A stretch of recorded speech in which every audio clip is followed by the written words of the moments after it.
Hello students, this is Kanika. Welcome to my channel Prep Biology. So today in this video we are going to discuss the top 20 previous year's questions of chapter number 5 of your class 12th biology, that is molecular basis of inheritance. These all are the previous year's questions which are very important and have repeatedly asked in your board exams. Okay, let's start with the video. As you all know beta, you have 5 units in your syllabus and the maximum weightage of marks is of genetics and evolution unit. Under this you have 3 chapters. Chapter number 4 is principles of inheritance and variation. इनके जो top 20 PYQs है हम कर चुके हैं, ठीक है. Description में आपको लिंक मिल जाएगा अगर आप देखना चाहते हैं. चैप्टर नंबर 5 आज हम करने वाले हैं, that is molecular basis of inheritance. This chapter number 5 is most important chapter of your class 12th biology. Okay, so let's start with the questions. First question आता है बेटा, explain the Griffith experiment conducted in the search of genetic material, write the conclusion he arrived at, how did Avery MacLeod McCarty establish the biochemical nature. तो बेटा ये 2024 में ये question आया गया है और ग्रिफिथ एक्सपेरिमेंट मतलब कि जेनेटिक मटेरियल की जो सर्च के जितने भी एक्सपेरिमेंट्स हैं बहुत ही इंपॉर्टेंट है. तो ग्रिफिथ एक्सपेरिमेंट में क्या है, जो ग्रिफिथ हैं उन्होंने कितनी स्ट्रेन्स ली थी, smooth strain that is S strain and rough strain that is R strain. ठीक है, अब स्मूथ स्ट्रेन में जो कॉलोनीज होंगी वो शाइनी कॉलोनीज होंगी और जो रफ स्ट्रेन में कॉलोनीज होंगी उनका शाइनिंग थोड़ी कम होगी. तो उन्होंने क्या करा, इकोलाई स्ट्रेप्टोकोकस निमोनिया बैक्टीरिया लिया. Bacteria grow on the culture plates, अलग अलग कल्चर प्लेट्स पे इन बैक्टीरिया को ग्रो करा. ठीक है, एक में ऐसे स्ट्रेन डाल दिया that is S strain bacteria, एक नेक्स्ट में उन्होंने R strain that is the rough strain bacteria को ग्रो करा. अब डिफरेंस क्या था, एस स्ट्रेन में they have mucus polysaccharide coating but rough strain में they do not have this kind of coating. अब जितने भी ये जो बैक्टीरियाज हैं इन्होंने कितने केसेस लिए, 4 केसेस लिए, केस 1, केस 2, केस 3, केस 4. अब जो लिविंग सेल्स थे, एस सेल्स मतलब लिविंग एस स्ट्रेन थी, उन्होंने इंजेक्ट करा इन बैक्टीरिया की कॉलोनीज को, किसमें, माइस में. ठीक है, जब एस स्ट्रेन की बैक्टीरिया की जो कॉलोनीज को जब इसने इंजेक्ट करा माइस में, तो उन्होंने देखा कि सारी की सारी जो माइस थी, सारे के सारे जो माउस थे वो क्या हो गए थे, मर गए थे, डेड हो गए थे. ठीक है, ये तो पहला केस आया. सेकंड केस, जब उन्होंने रफ स्ट्रेन के स्ट्रेप्टोकोकस निमोनिया बैक्टीरिया को की कॉलोनीज को इंजेक्ट करा माइस में, तो उन्होंने देखा कि उनमें से कोई भी माइस मरा नहीं था, सारे के सारे क्या थे, जिंदा थे. थर्ड केस में उन्होंने क्या करा, ऐसे स्ट्रेन की जो बैक्टीरिया की कॉलोनीज थी उनको हीट किल्ड करके दैट इज हीट किल्ड ऐसे सेल्स उन्होंने इंजेक्ट करे, किसमें, माइस में. अब उन्होंने देखा कि सारे के सारे क्या थे, जिंदा थे. मतलब फर्स्ट केस में सारे मरे थे जब हीट किल्ड नहीं था, जब हीट किल्ड एस सेल्स थे तो सारे के सारे जो माइस थे वो जिंदा थे. अब जो लास्ट केस था जो कि बहुत इंपॉर्टेंट है बेटा, उन्होंने क्या करा, हीट किल्ड एस सेल्स लिए और साथ में ही लिविंग आर सेल्स को मिक्स करके इन मिक्सचर ऑफ कॉलोनीज को इंजेक्ट करा, किसमें, माइस में. और उन्होंने देखा कि ये शॉकिंग, उन्होंने देखा कि जो रिजल्ट आए सारे के सारे क्या थे, माइस डेड थे. तो केस 4 से उन्होंने अंदाजा लगाया कि कुछ ना कुछ क्या हो रहा है, ट्रांसफॉर्म हो रहा है. ठीक है, एक जनरेशन से नेक्स्ट जनरेशन में कुछ सेल्स ट्रांसफॉर्म हो रहे हैं अलग सेल्स में. कैसे पता लगा, क्यों, क्योंकि हीट किल्ड अगर ऐसे सेल्स हैं, मतलब अगर उन्होंने अकेले हीट किल्ड ऐसे सेल्स करे तो फिर उन्होंने तो देखा कि सारे के सारे माइस लाइव थे. ठीक है, बट उन्होंने देखा जो ऐसे सेल्स का कुछ ना कुछ मटेरियल ट्रांसफॉर्म हो रहा है आर सेल्स में, जो कि आगे उसको क्या कर रहा है, एक्सप्रेस कर रहा है. तो यहां से उन्हें पता लगा कि यहां से उन्होंने क्या करा, ट्रांसफॉर्मिंग प्रिंसिपल को क्या करा, डिस्कवर करा. ठीक है, तो ट्रांसफॉर्मिंग प्रिंसिपल कहता है कि जो हमारे पास जेनेटिक मटेरियल है, जेनेटिक मटेरियल ट्रांसफॉर्म हो रहा है, कोई ना कोई मटेरियल ट्रांसफॉर्म हो रहा है एक सेल से नेक्स्ट सेल से. ठीक है, तो ये तो था ग्रिफिथ एक्सपेरिमेंट और उनका कंक्लूजन. ठीक है, अब नेक्स्ट पार्ट आपको पूछा गया, how did Avery MacLeod and McCarty, these are the 3 scientist, उन्होंने एस्टैब्लिश करा बायोकेमिकल नेचर. अब जो ये 3 साइंटिस्ट हैं, मैक्लियोड, एवरी एंड मैककार्टी, ने ग्रिफिथ के एक्सपेरिमेंट के रिजल्ट को देखा और उन्होंने देखा जो इसने जेनेटिक मटेरियल को डिस्कवर किया है उसका बायोकेमिकल नेचर क्या होगा, केमिकली वो उसका नेचर क्या होगा। तो उन्होंने क्या करा, केस 4 के हीट किल्ड एस सेल्स को क्या करा, प्यूरिफाई करा। क्या करा, प्यूरिफाई करा। और जब उन्होंने प्यूरिफाई करा तो उन्होंने देखा कि जो डीएनए है, जो क्या है, देखो अब हीट किल्ड एस सेल्स को जब उन्होंने प्यूरिफिकेशन की तो उसमें कई तरह के सेल्स होंगे, डीएनए भी होगा, आरएनए भी होगा, कई तरह के प्रोटीन्स भी होंगे, तो ये सारे के सारे मटेरियल्स होंगे। तो उन्होंने देखा कि सिर्फ और सिर्फ क्या हो रहा है, डीएनए डीएनए ही क्या कर रहा है, आगे ट्रांसफॉर्म हो रहा है, ट्रांसफॉर्म हो रहा है एक सेल से दूसरे सेल्स में। DNA alone from S bacteria caused R bacteria to become transformed। ठीक है, तो इन्होंने ये बताया कि बायोकेमिकल नेचर जो है जेनेटिक मटेरियल की, that is biochemically it is called the DNA। अब एक और उन्होंने एक्सपेरिमेंट करा, उन्होंने देखा अगर प्रोटीन डाइजेस्टिंग एंजाइम्स इन्होंने 3 यूज किए, डीएनएज, ठीक है, प्रोटीएजेस एंड आरएनएज। ठीक है, डीएनएज, प्रोटीएज एंड आरएनएज। तो ये सारे के सारे एंजाइम्स हैं जो कि डाइजेस्ट करते हैं, डीएनए को डाइजेस्ट करेगा, प्रोटीएज प्रोटीन्स को डाइजेस्ट करेगा, आरएनएज आरएनए को डाइजेस्ट करेगा। जब उन्होंने देखा कि इन तीनों एंजाइम्स को अलग अलग इस सॉल्यूशन में डाला, heat killed S cells bacteria के सॉल्यूशन में डाला, तो उन्होंने देखा सिर्फ और सिर्फ डीएनए ही वर्क कर रहा है जो कि डाइजेस्ट कर रहा है इसको, मटीरियल को। ठीक है, दैट इनहिबिट द ट्रांसफॉर्मेशन। ठीक है, जो कि डीएनए को तोड़ रहा है और इनहिबिट कर रहा है ट्रांसफॉर्मेशन। ठीक है, तो यहां से पता लगता है कि जो बायोकेमिकल नेचर जेनेटिक मटेरियल का है दैट इज द डीएनए। तो ये किसने बताया biochemical nature, MacLeod, Avery and McCarty ने। I hope this question is clear to you all. Next question आता है, why does DNA replication occur within a replication fork not in its entire length simultaneously. तो ये आपको question आया गया है, question is very very important, replication part से है ये आपका क्वेश्चन, कि भाई जो डीएनए है, DNA replication occurs with in a replication fork. अब जो डीएनए रेप्लिकेशन होती है वो सिर्फ और सिर्फ एक पर्टिकुलर सेगमेंट में ही क्यों होती है, पूरी की पूरी लेंथ में क्यों नहीं रेप्लिकेशन होती। ठीक है, तो आंसर आता है बेटा, क्योंकि अगर हम देखें कि जो डीएनए रेप्लिकेशन है, अगर पूरी की पूरी लेंथ में, जैसे ये डीएनए के 2 स्ट्रैंड्स हैं, तो पूरी की पूरी लेंथ रेप्लिकेशन होगी, तो it requires a lot of energy. ये जो प्रोसेस होगा, it requires a lot of energy because the unwinding the entire DNA molecule at once would require a lot of energy which is not feasible for the cells। ठीक है, पहला reason तो हमारा ये आ गया।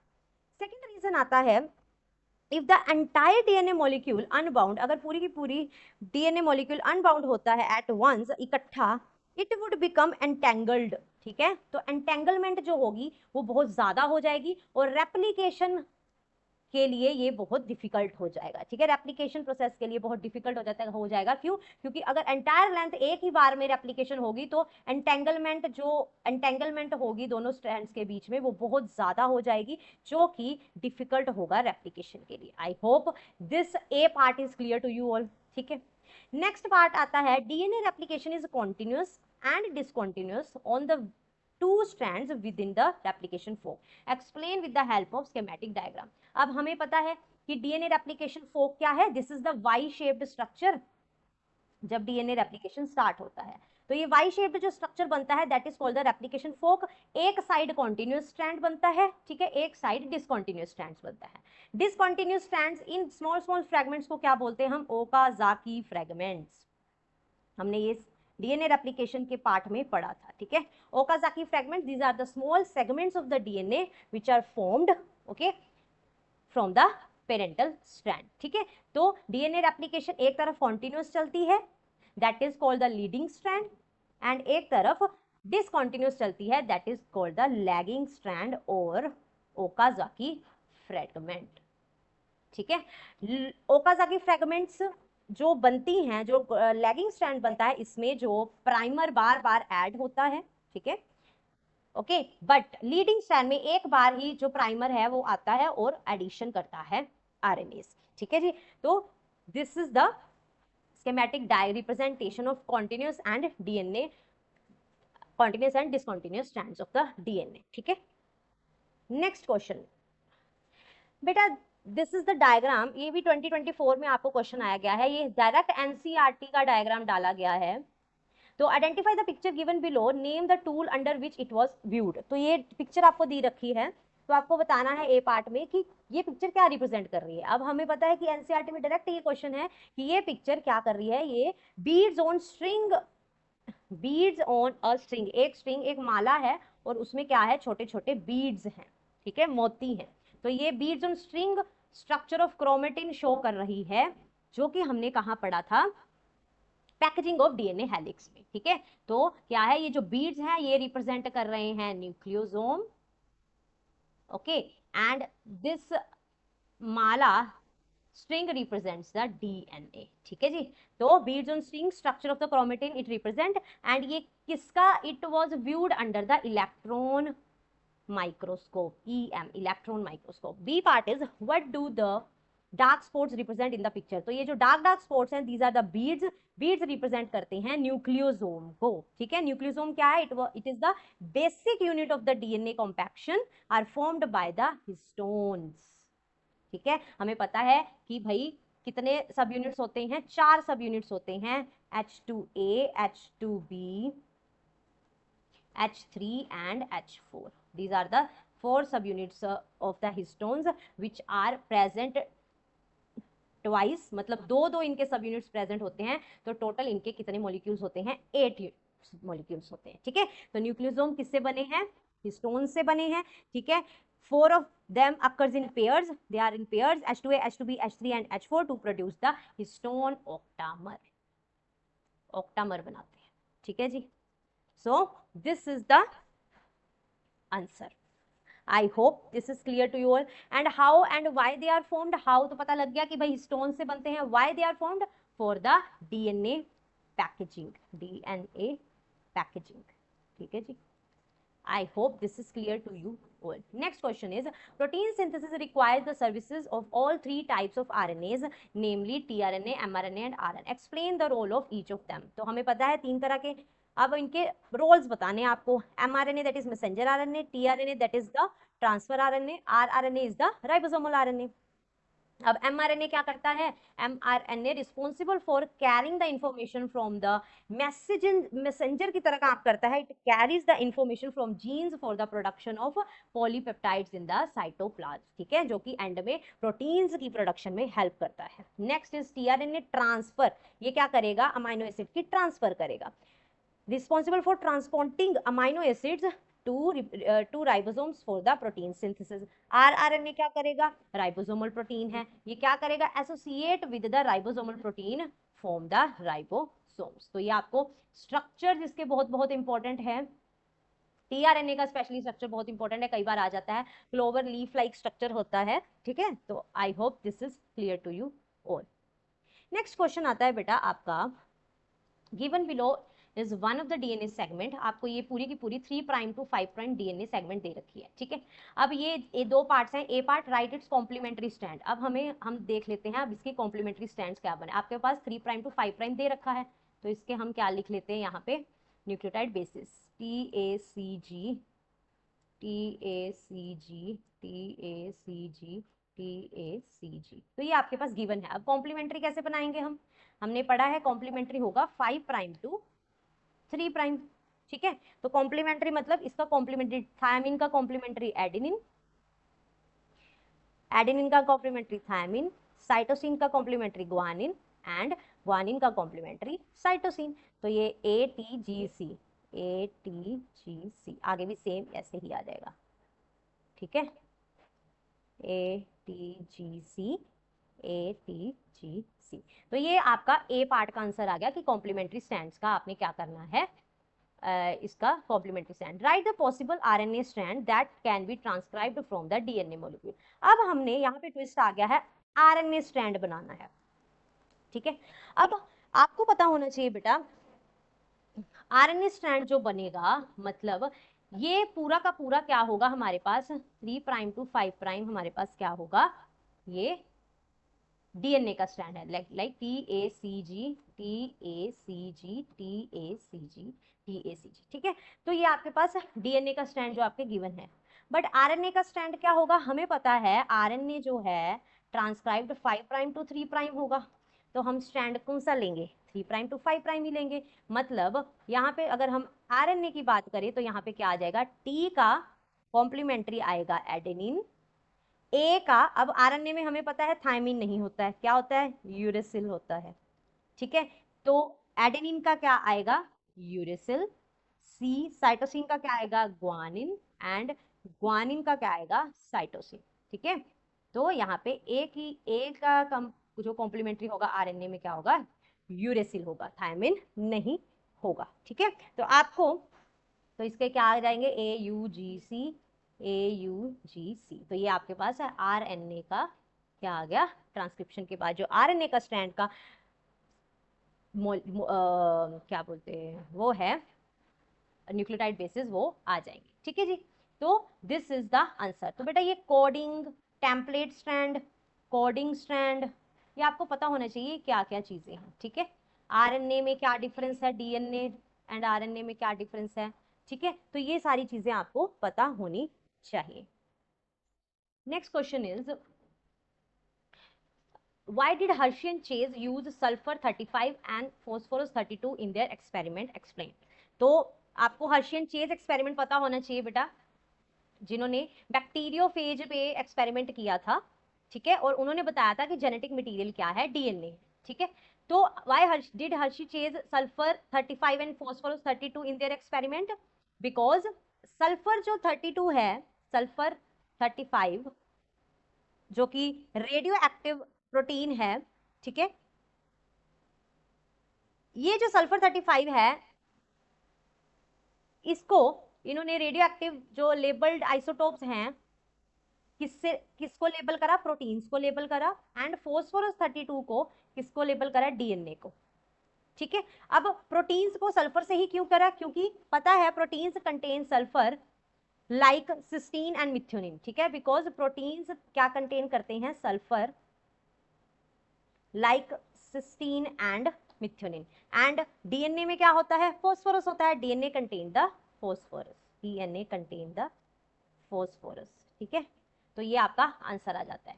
Second is state the importance of blending centrifugation in the experiment. तो 3 steps में Hershey and chase ने ये एक्सपेरिमेंट किया था, इन्फेक्शन, ब्लेंडिंग एंड सेंट्रिफिकेशन। तो इन्होंने पूछा है इंपॉर्टेंस ऑफ ब्लेंडिंग। ब्लेंडिंग की इंपॉर्टेंस क्या है बेटा, जो ब्लेंडर है उससे क्या होगा, the viral coats they are removed by mixing them in the blender. तो जो एक्स्ट्रा मटेरियल होगा लाइक वायरल कोट्स, वायरस की कोटिंग जो होगी, and the extra material is removed with the help of the blending, okay। and centrifugation, what is the importance of the centrifugation, centrifugation से क्या होगा, जो वायरस पार्टिकल्स हैं separated from the bacteria by centrifugation, the viral particles are separated from the bacteria by centrifugation, ठीक है, ठीक है। तो डेंसिटी ग्रेडियंट से क्या होगा, जो कि हैवी मटेरियल होगा वो जो ट्यूब्स के, सेंट्रिफिकेशन ट्यूब्स के सबसे ऊपर आ जाएगा, एंड द जो वेस्ट मटेरियल होगा वो एज अ सुपरनेटेंट नीचे रहेगा, ठीक है। तो this is the importance of the सेंट्रिफिकेशन। Third is right the conclusion they arrived at the end of their experiment. तो कंक्लूजन उनका क्या था, the DNA was the material. जब उन्होंने हर्शी एंड चेज एक्सपेरिमेंट करा तो उन्होंने बताया कि जो डीएनए है was the material, not the protein that pass from virus to bacteria. अगर हम देखें कि जो डीएनए है वो ट्रांसफॉर्म हो रहा है, ट्रांसफर हो रहा है वायरस से बैक्टीरिया की ओर, not the protein. It directs protein for synthesis and replication to occur, the genetic material is DNA. So this is the conclusion of Hershey and Chase experiment. I hope this is clear to you. Next question is Meselson and Stahl experiment. बेटा देखो, आप देख रहे हो कि जितने भी genetic material के रिलेटेड एक्सपेरिमेंट्स हैं, like Griffith experiment, Hershey and Chase experiment, Meselson stall experiment, ठीक है, तो ये सारे के सारे एक्सपेरिमेंट्स बहुत इंपॉर्टेंट है और इनके क्वेश्चंस भी बार बार पूछे जाते हैं। Meselson and Stahl carried out an experiment to prove the nature of the DNA replication. अब आपको ये मसल्सन एंड स्टॉल दे रखा है, तो बेटा मसल्सन एंड स्टॉल एक्सपेरिमेंट का जो अपैरेटस है और प्रोसीजर है वो ये है, ठीक है। Recall the experiment and answer the following. Which two types of the nitrogen were used by them in their experiment? तो बेटा दो तरह के जो नाइट्रोजन थे उन्होंने कौन से, N14 एंड N15, दो तरह के नाइट्रोजन को इन्होंने यूज किया था, ठीक है जी। Why did they take samples of E. coli at definite time intervals for their observation? तो क्वेश्चन कहता है कि ई कोलाई के जो सैंपल्स थे वो हर एक टाइम के बाद उन्होंने क्यों लिए, जनरेशन बाय जनरेशन क्यों लिए, क्यों, क्योंकि उन्होंने ई कोलाई बैक्टीरिया लिया था और ई कोलाई जो बैक्टीरिया है वो डिवाइड इन एवरी 20 मिनट्स, ठीक है। तो जो ई कोलाई बैक्टीरिया है एवरी 20 मिनट्स में डिवाइड कर रहा था, तो करके जो उस रिएक्शन की प्रोग्रेस को चेक करने के लिए उन्होंने हर इंटरवल पे इसका क्या करा, ट्रैक करा प्रोग्रेस, ठीक है। Next is state the role of caesium chloride density gradient in their experiment. तो उन्होंने सीजियम क्लोराइड डेंसिटी ग्रेडियंट ही क्यों यूज करा एज अ डेंसिटी ग्रेडियंट। तो सीजियम क्लोराइड हमें पता है it is highly water soluble, highly water soluble है, ठीक है, heavy salt, it is a heavy salt. And why they are using cesium chloride? Because the cesium chloride density gradient is equivalent to, it is equivalent to that of the DNA. It helps in isolating DNA from the samples. It helps in isolating the DNA from the sample, ठीक है। तो it is a heavy salt and highly water soluble and its density is somewhat equivalent to the DNA, that's why it is used in the experiment, okay. तो protein, RNA, DNA, इन सारे mixtures से DNA को separate out करने के लिए caesium chloride को क्या करागा, use किया गया। Right the conclusion they arrived at. अब मेसल्सन एंड स्टॉल एक्सपेरिमेंट से हमें पता लगता है कि जो डीएनए रेप्लिकेशन है, डीएनए रेप्लिकेशन है वो क्या है, सेमी कंजर्वेटिव नेचर है, सेमी कंजर्वेटिव नेचर है डीएनए रेप्लिकेशन। तो this is the conclusion of the Meselson and Stahl experiment, ठीक है। सो अगर आपको इसका पूरा जो एक्सप्लेनेशन है वो अगर आपको चेकआउट करना है तो आप डिस्क्रिप्शन में क्लासेस का लिंक देख सकते हैं, ठीक है। तो सारे के सारे जो ये इंपॉर्टेंट एक्सपेरिमेंट्स हैं उसमें डिस्कस किए गए हैं। I hope this is clear to you all. Next question आता है बेटा आपका ट्रांसक्रिप्शन से, ठीक है। Explain the processing of the heterogeneous nuclear RNA, this is very very important, hnRNA into the functional mRNA in eukaryotes. Where does this processing occurs in the cell, ठीक है। तो बेटा जो ये प्रोसेसिंग ऑफ hnRNA है, hnRNA that is heterogeneous nuclear RNA है, वो उसकी प्रोसेसिंग कहाँ हो रही है, न्यूक्लियस में हो रही है, ठीक है। hnRNA किस में बनता है, यूकैरियोट्स में बनता है, ये याद रखना है आपने, ठीक है। hnRNA प्रोकैरियोट्स में नहीं बनता, यूकैरियोट्स में बनता है और इसकी प्रोसेसिंग न्यूक्लियस में हो रही है। अब इसकी प्रोसेसिंग क्या है, तो बेटा क्या होता है, अब हमें पता है सेंट्रल डोग्मा डीएनए से RNA that is mRNA, mRNA से क्या बनता है, प्रोटीन बनता है। डीएनए से डीएनए को क्या बोलते हैं, रेप्लिकेशन। डीएनए से आरएनए को क्या बोलते हैं, ट्रांसक्रिप्शन। एंड आरएनए से प्रोटीन को क्या बोलते हैं, ट्रांसलेशन। तो ये आपको पता होना चाहिए। अब इसमें ट्रांसक्रिप्शन हो रही है, डीएनए तो बन गया हमारा। अब सबसे पहले क्या आता है बेटा, यूकैरियोट्स में जब आरएनए बनता है तो सबसे पहले क्या होता है, हमारे पास कैपिंग होती है एट द 5' एंड में, ठीक है। द 5' guanine कैपिंग अकर्स, ठीक है। Capping takes place that is the methyl guanosine triphosphate added to the 5' end of the hnRNA, ठीक है। 5' एंड ऑफ द hnRNA में सबसे पहले क्या होगी, कैपिंग होगी, ठीक है। जब कैपिंग हो जाती है तो उसके बाद क्या होता है, हमें पता है HNRNA में एक्सोन्स होते हैं एंड इंट्रोन्स होते हैं, एक्सोन्स एंड इंट्रोन्स होते हैं, ठीक है, ठीक है। तो अब इंट्रोन्स क्या है, introns is the portion of a gene which is transcribed but not translated, ठीक है। इंट्रोन्स वो रीजन्स हैं जो कि ट्रांसक्राइब तो होंगे बट आगे ट्रांसलेटेड नहीं होंगे, इनको कट होना पड़ेगा और एक्सोन्स को आपस में ज्वाइन होना पड़ेगा। तो HNRNA में ग्वानिन 5' ग्वानिन कैपिंग के बाद क्या होती है, RNA स्प्लाइसिंग होती है।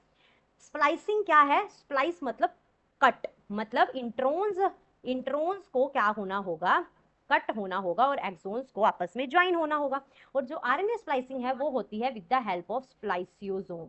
स्प्लाइसियोसोम, स्प्लाइसियोसोम क्या है, स्प्लाइसियोसोम कैसे होती है, these are the large ribonucleoprotein complex, ठीक है। तो ये बड़े बड़े लार्ज राइबो न्यूक्लियोप्रोटीन कॉम्प्लेक्स होते हैं जो कि इंट्रोन्स को कट करते हैं और रिमूव कर देते हैं, ठीक है। Those proteins are called the spliceosome, ठीक है। अब स्प्लाइसियोसोम के साथ साथ क्या हो रही है, स्प्लाइसिंग हो गई तो हमारे पास जो HNRNA में 3' एंड में क्या होगी, पॉली एडिनाइन टेल बनेगी, पॉली एडिनाइलेशन होगा, ठीक है। 5' एंड में कैपिंग हुई, 3' एंड में telling that is poly adenylation होगा, एडिनिन ऐड होता रहेगा किसमें, 3' एंड में, ठीक है। जब ये स्प्लाइसिंग हो गई, 5' में कैपिंग हो गई, 3' में टेलिंग हो गई, तो हमारे पास जो पूरा का पूरा जो मैसेंजर बना that is called the mRNA, that is the mature mRNA, mature mRNA, ठीक है। तो ये सारी की सारी प्रोसेसिंग जो HNRNA की है वो बहुत इंपॉर्टेंट है, ठीक है, इन द यूकैरियोट्स, ठीक है। it is fully processed HNRNA now called the mRNA, that is the mature RNA, okay। So this is the processing of HNRNA into the functional mRNA in eukaryotes, ठीक है। Next question is the length of the DNA in any cell is far greater than the dimension of its nucleus, ठीक है। तो जितनी जो length है DNA की वो बहुत बड़ी होती है as the dimension of the nucleus. Explain how this DNA is packaged in the eukaryotic cell, ठीक है। तो पैकेजिंग ऑफ द DNA हमने पढ़ा है, पैकेजिंग ऑफ DNA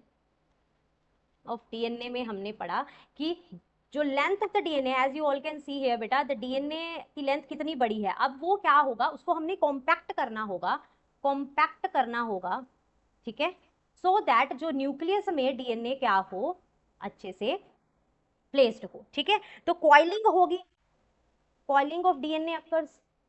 तो जब जो कॉइलिंग है वो उसको स्टेबलाइज करने के लिए क्या होता है, DNA जो है पैकेज्ड होता है, पैक्ड होता है in the form of the nucleosome, ठीक है।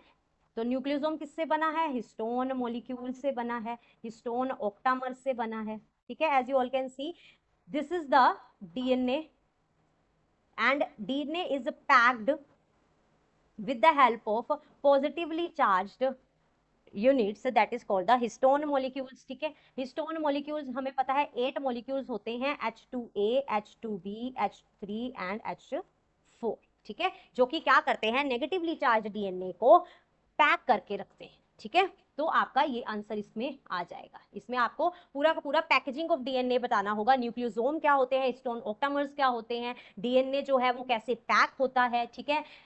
DNA लिंकर क्या होता है, H1 हिस्टोन का क्या फंक्शन है, ये लिंकिंग का काम करता है, ठीक है।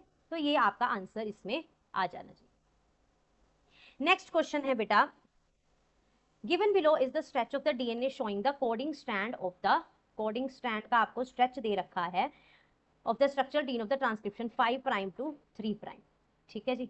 तो 5' to 3' आपके पास क्या दे रखा है, ATGA CCGTA TTT TCT GTA GTG, आपको मैं इतनी सेगमेंट का आपको आंसर बता देती हूँ।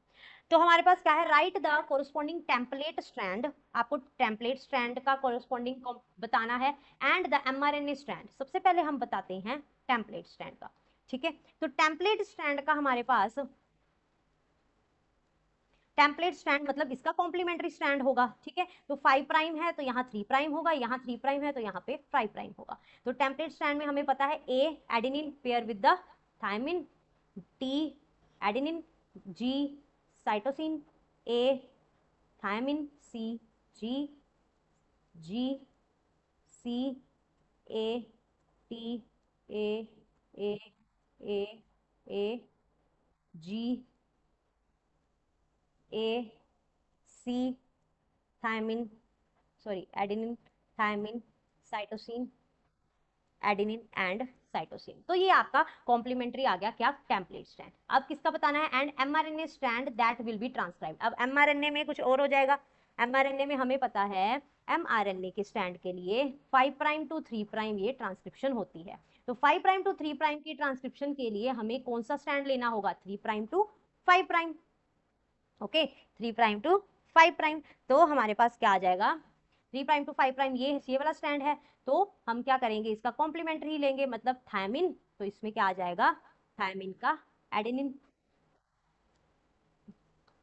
एडेनिन, एडेनिन का यूरिसिल, क्योंकि भाई एमआरएनए है, थायमिन होगा नहीं। साइटोसिन का ग्वानिन, थायमिन का एडेनिन, ग्वानिन का cytosine, cytosine guanine, uracil, adenine, uracil, uracil, uracil.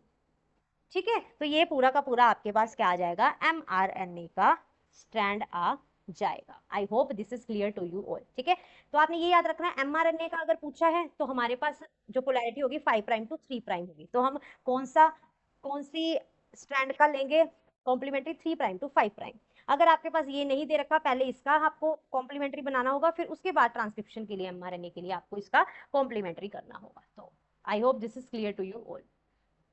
Next is HGP। HGP पे क्वेश्चन आया गया है बेटा। HGP that is the human genome project was a mega project. आपको 2 पार्ट दे रखे हैं, enlist any 4 prime goals of the HGP and name any one common non human animal model organism which has also been sequenced thereafter. तो बेटा पहले तो आपको goals पता होना चाहिए, डायरेक्ट एनसीईआरटी का क्वेश्चन है ये।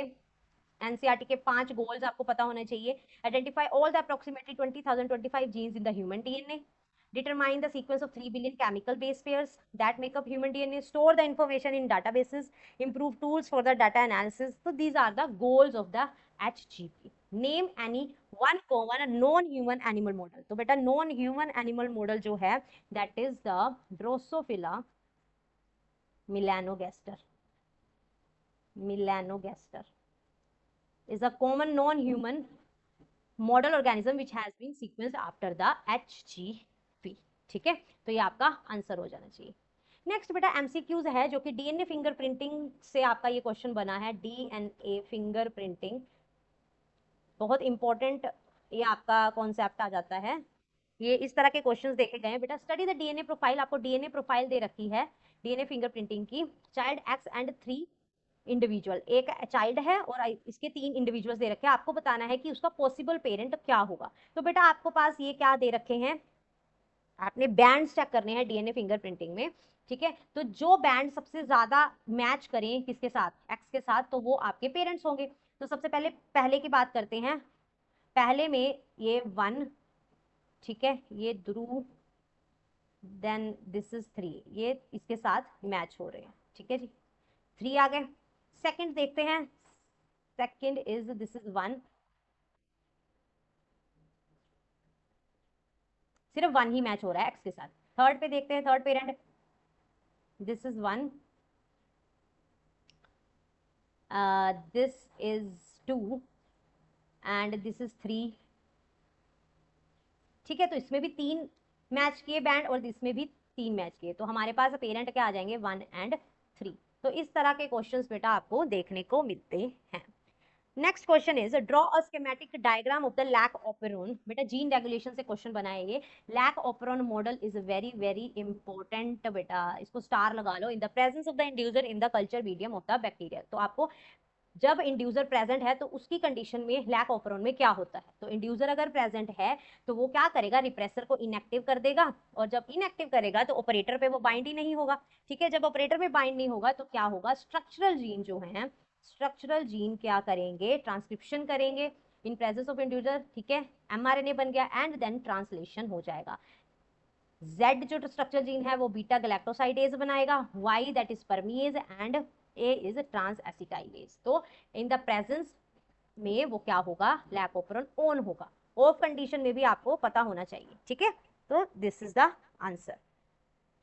नेक्स्ट क्वेश्चन आता है, name and describe the steps involved in the technique widely used in the forensic that serves as a basis of paternity testing in the case of disputes। तो forensic sciences में बताना है आपको कौन सी technique use होती है जो कि पेरेंटिंग टेस्टिंग के लिए होती है। कोई भी अगर कोई डिस्प्यूट हो तो पता लगाना है कि इस पर्टिकुलर इंडिविजुअल का कौन सा पेरेंट है, तो इस कंडीशन में कौन सी टेक्निक यूज की जाती है। तो आपको पता है डीएनए फिंगरप्रिंटिंग की मेन एप्लीकेशन है, ठीक है। डीएनए फिंगरप्रिंटिंग यूज की जाती है ऐसे डिस्प्यूट्स के लिए। तो ये आपका इसका क्या है, डीएनए फिंगरप्रिंटिंग का ये एक एप्लीकेशन है, ये फोरेंसिक साइंसेस में यूज की जाती है। अब आपको डिस्क्राइब स्टेप्स में बताना है डीएनए फिंगरप्रिंटिंग में। तो बेटा ये आपको स्टेप्स दिख रहे हैं। सबसे पहले क्या होता है, उस इंडिविजुअल का क्या लिया जाता है, ब्लड सैंपल लिया जाता है, ठीक है।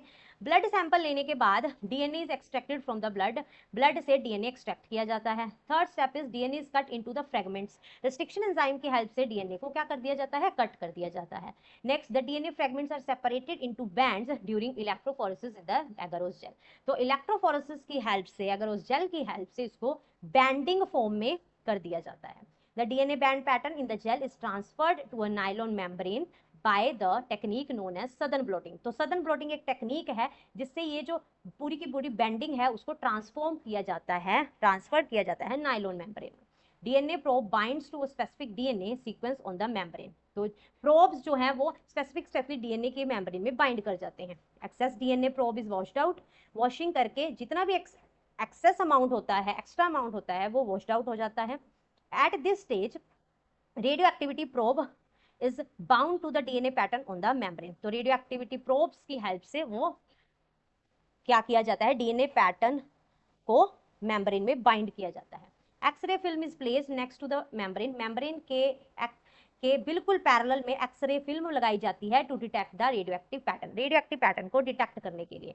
फिर उसमें लास्ट स्टेप आता है, जब हमारे पास पूरे के पूरे बैंड्स अच्छे से आ गए तो हम X ray film is developed to make the visible pattern of the bands which is known as DNA fingerprint. तो हमारे पास ये पूरे के पूरे बैंडिंग के एक क्लियर पैटर्न आ जाता है जिससे हम पता कर सकते हैं कि इस इंडिविजुअल का जो पेरेंट ये है या कोई और है, ठीक है।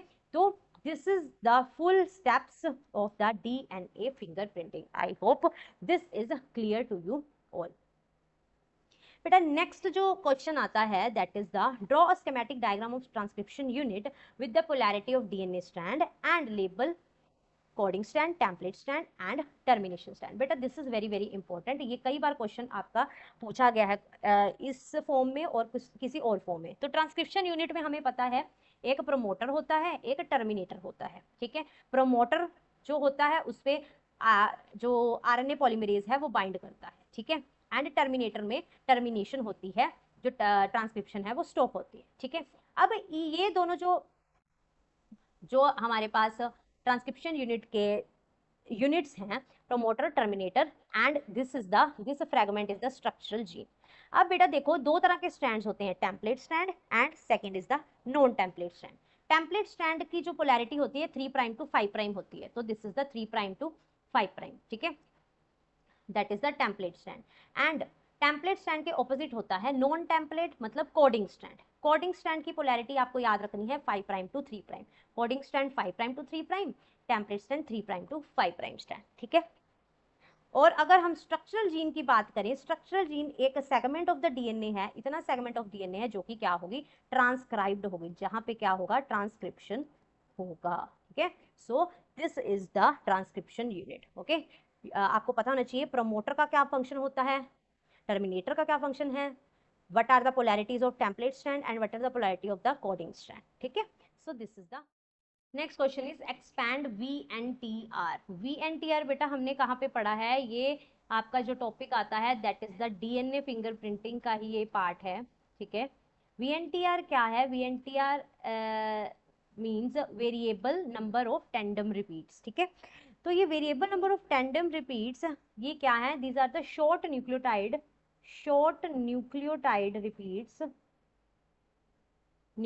repeats in the DNA which are specific to each individuals, ठीक है।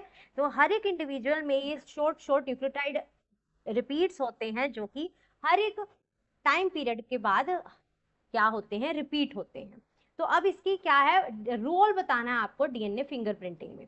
तो डीएनए फिंगरप्रिंटिंग में बेटा इसका क्या रोल है, important for the DNA fingerprinting technique and also referred to as, they are also referred to as mini satellites. Mini satellites का नाम दिया गया इन्हें, क्यों? क्योंकि each individual inherits these repeats from his or her parent which are used as a genetic marker, जो कि use होते हैं genetic marker in a personal identity test, in a personal identity test. ठीक है, तो डीएनए फिंगरप्रिंटिंग में के लिए वीएनटीआर बहुत ही इंपॉर्टेंट रोल अदा करते हैं। क्यों? क्योंकि ये यूज किए जाते हैं genetic marker, as a genetic marker for the identity test. ठीक है, तो VNTR क्या है? These are the short nucleotide repeats, variable number of tandem repeats refer to as the mini satellites used as a genetic marker in a personal identity test in the DNA fingerprinting. Okay, next is what are SNPs। SNPs भी आपका इसी का ही part आ जाता है। SNPs क्या है बेटा? SNPs refers to single nucleotide, single nucleotide polymorphism. ठीक है, ये where they are located in the human cell.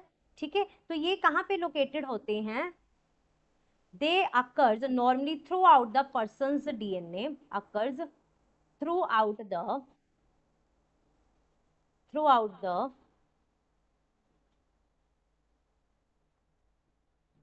person's DNA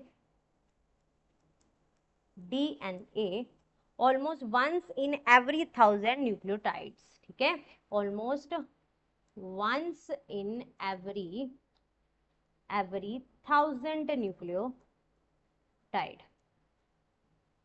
ठीक है, okay ji. State any two ways of discovery of SNPs can be importance to the humans। तो SNPs की क्या importance है? They are helpful in finding the chromosomal locations. Chromosomal locations के लिए ये use की जाती हैं, finding the chromosomal locations with disease. अगर कोई डिजीज है, विद डिजीज, ठीक है, अगर कोई क्रोमोसोमल डिजीज है तो क्रोमोसोमल लोकेशंस को फाइंड आउट करने के लिए ये SNPs यूज किए जाते हैं। And tracing the, also use in tracing the human history, human history. Okay, so SNPs क्या है? सिंगल न्यूक्लियोटाइड पॉलीमॉर्फिज्म है। ठीक है, they are present throughout the persons DNA and repeated once in every 1000 nucleotides।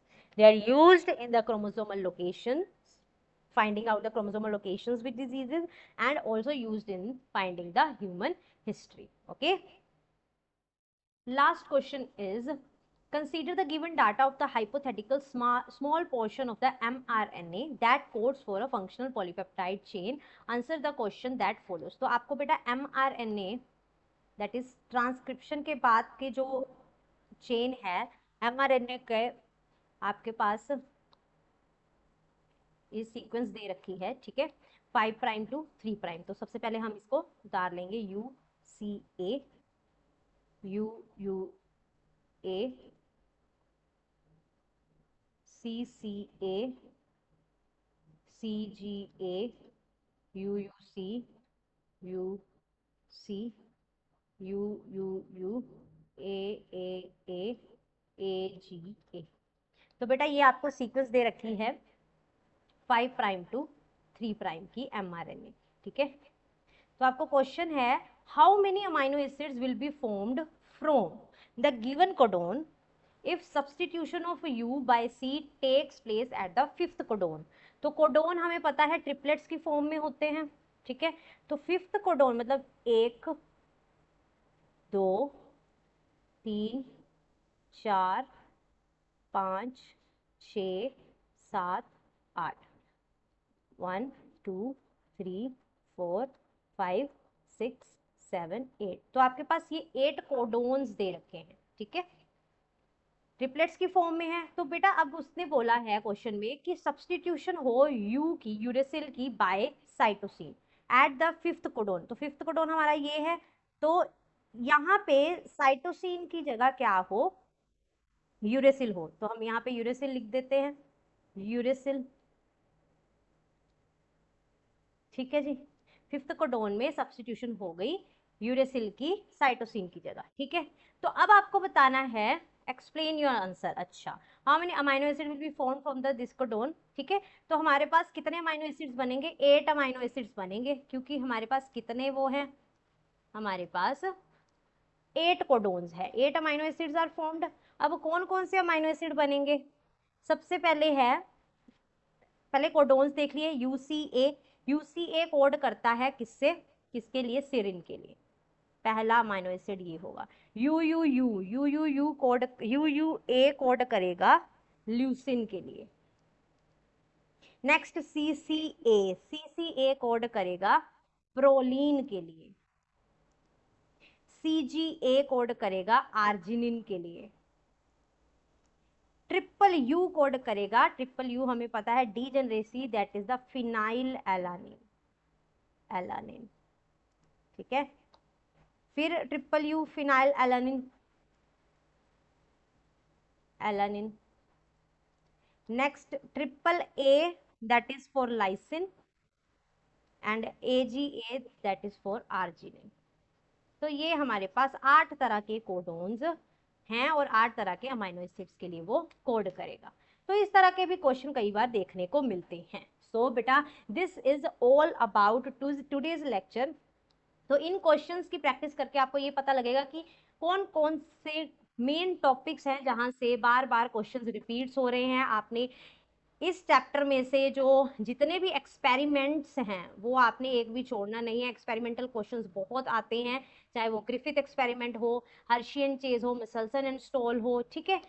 Replication, replication process से questions बहुत आते हैं, transcription से बहुत क्वेश्चंस आते हैं, और हमेशा डीएनए फिंगरप्रिंटिंग से क्वेश्चन आता है, एचजीपी, जेनेटिक कोड, इनसे भी कई बार क्वेश्चंस देखने को मिलते हैं, एंड द लैक ओपेरॉन, ठीक है। तो ये सारे के सारे आपको क्वेश्चंस पता होने चाहिए। And the translation, machinery of translation is also very very important. I hope this lecture is beneficial to you all. If you like this lecture, like, share and subscribe my channel, that is Prep Biology. Follow for more.